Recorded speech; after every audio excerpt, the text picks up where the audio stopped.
granting the defense's motion, in part as a motion. I'm treating it as a motion to exclude. A judge throws out evidence in a computer crimes case filed against OnlyFans model Courtney Clenney and her parents.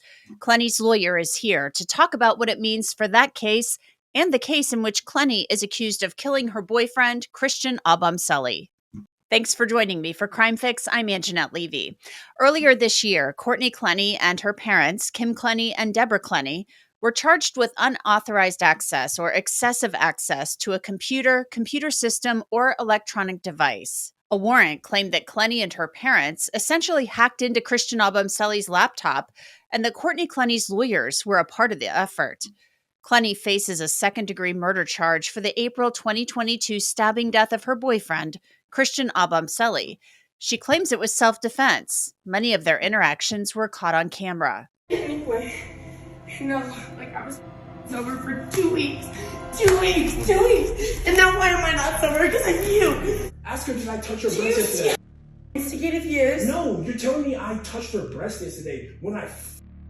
You did. I didn't say you touched it. You said I did. You were leaning. Yo, you were dumb. I actually don't agree with you. Actually, I'm done. Okay. Can you send him home? Yeah. Actually, I'm done. Okay, fine. Done. Because you're costing me money. I didn't do it since I got to this house because of you. You let Milan say some money? No, because you were flirting with 3 girls the whole time. What 3 girls? What 3 girls? You? Well, it doesn't matter. You and you? Milan? I was flirting with Milan? And she's saying, hey, come get your mans. He's trying to come home with me. You're lying. No, I'm not. You're lying. She said, come get your mans that I was trying to hit on Milan. Come on, baby. Okay. That doesn't even sound right. Christian, you're fired. Fine. Hopefully, shut up. You will never see me again. You are the most good. ever met Hopefully you Courtney. You too. Get the fuck out of here. This isn't even a house. But back to that computer crimes charge. That warrant from January cited text messages between attorneys Frank Prieto and Sabrina Puglisi and the Clenneys from 2022, in which they discussed trying to guess the password to the laptop. Investigators and prosecutors said that showed evidence of a crime, but Clenney and her parents said it wasn't. Clenney's parents were taken into custody at their home in Texas earlier this year. Law enforcement body-worn cameras recorded that arrest. There are warrants for you and your wife's arrest? What? I know. I have to cancel the Ashley. I'm supposed to be here in 30 minutes. Okay. Oh, You're yeah. okay, Deborah. So, No, I'm not okay. I know. Nobody's going to hurt you. I understand. I mean, I you're know. physically This okay. whole You'll deal get is through bullshit. We have- certainly we have understand. nothing The Clenneys and their lawyers maintained they did nothing wrong because they said they had the right to investigate the case. They asked to throw out the charge and exclude the use of the text messages between the Clenneys and attorney Frank Prieto, since they were privileged communications. Clenney and her parents were in court this week when the judge issued part of her ruling. I am granting the defense's motion, in part as a motion. I'm treating it as a motion to exclude, and I'm granting it. So you guys can read through this, and I'm going to, and you'll see that in Mr. Clerk. So those text messages are not allowed to be used as evidence. The judge went further in writing. The defendant's motion to suppress and/or exclude is granted. The court finds that Courtney, Kim, and Deborah Clenney have all been represented by Frank Prieto and Sabrina Puglisi since August/September of 2022. The communication sought to be excluded by the parties is protected by attorney-client privilege and/or work product privilege. This privilege was violated, albeit perhaps unknowingly, when the communication was read by prosecutors in this case. The court finds that the crime fraud exception for privileged communication under Florida statute does not apply to this case because the state of Florida has made no prima facie showing that defendants knew their communications could be an alleged crime. The proper remedy for this breach of privilege is exclusion of the communication from use in this case as evidence. So without the text messages, there really may be no case here. Frank Prieto is Courtney Clenney's lead defense attorney. Frank, your reaction to the judge's ruling saying that her attorney-client privilege was violated? Angenette, first, thanks for having me here today. I mean, it was long overdue.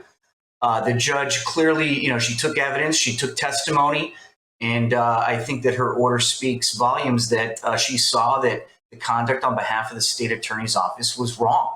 They invaded the defense camp and attorney-client privilege, and that was clear to the court. So what's the next step now? Because can these charges even stand without that text message evidence? Obviously, the state attorney and the law enforcement officers felt that you all had done something wrong. The judge feels differently. She said this was a privileged communication. So what happens next? Well, and the judge, to be a little more specific, just to follow up, the judge also found that there was no crime fraud exception to the attorney-client privilege, basically saying, listen, the attorneys did nothing wrong. And actually, the Florida Bar rules and ethics and advisory opinions support that. We have a right to investigate our case. And we did that with the laptop, and it was completely legal. So now it puts the state in a very precarious position where they don't have these text messages that they were using to support the charges in that case of the computer, unlawful access to the computer. So quite honestly, I believe they have no other choice. And if they're going to do the right thing, they need to drop these charges around what we call a nullo prosequi in that case. Is there some type of time frame in which that decision has to be made? There is no time frame, but again, if the state attorney looks at this and looks at the conduct of her assistant state attorneys, the lack of evidence that they have in that case, and by the way, nothing was done illegal, they should drop it as soon as possible. What has this been like to go through this with your client? Because you've been representing her on this second-degree murder charge. You contend that she acted in self-defense. It's a hotly contested case. The state attorney says this was a second-degree murder and that she's guilty of a crime. That's their contention. The Obumseli family feels the same. But then you had this added onto it where you had this other additional charge to deal with. As a defense attorney, what's it been like to deal with that? Well, from the defense attorney perspective, it's what we do. We will attack the case and we'll vigorously defend Courtney. But what it's done, the detrimental effect of these bogus charges, is that it's delayed Courtney's second degree murder case by months, if not almost a year, while these issues are litigated in a sideshow, quite honestly, of what these computer fraud access charges were. So it's delayed her case. She's in custody. We're coming up on 2 years in August. It's a shame that we can't get to the pursuit of the truth here quicker, but we will have our day in court and we'll show that Courtney was a victim here and acted in self-defense. Does it have a chilling effect, though, on a defense attorney when a judge issues a ruling such as this, that you all were basically doing your job, that you had a right to investigate the case? It doesn't seem that she's found that any crime occurred. This is the judge's ruling, and that you're just trying to do what you do as defense attorneys, whether someone likes it or not. Does that have a chilling effect on you as a defense attorney or other defense attorneys watching this unfold? Well, Angenette, absolutely.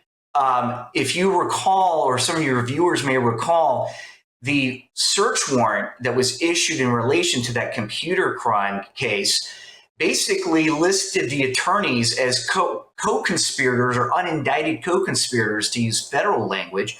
But, that's unbelievable. It's outrageous conduct on the part of the state attorney's office to basically put into written pleadings that the attorneys were somehow participants in some type of conspiracy, where they were actually, at the end of the day, now that the judge sees the light, there was no crime committed. There is no crime that was committed by the Clenney family or the defense lawyers.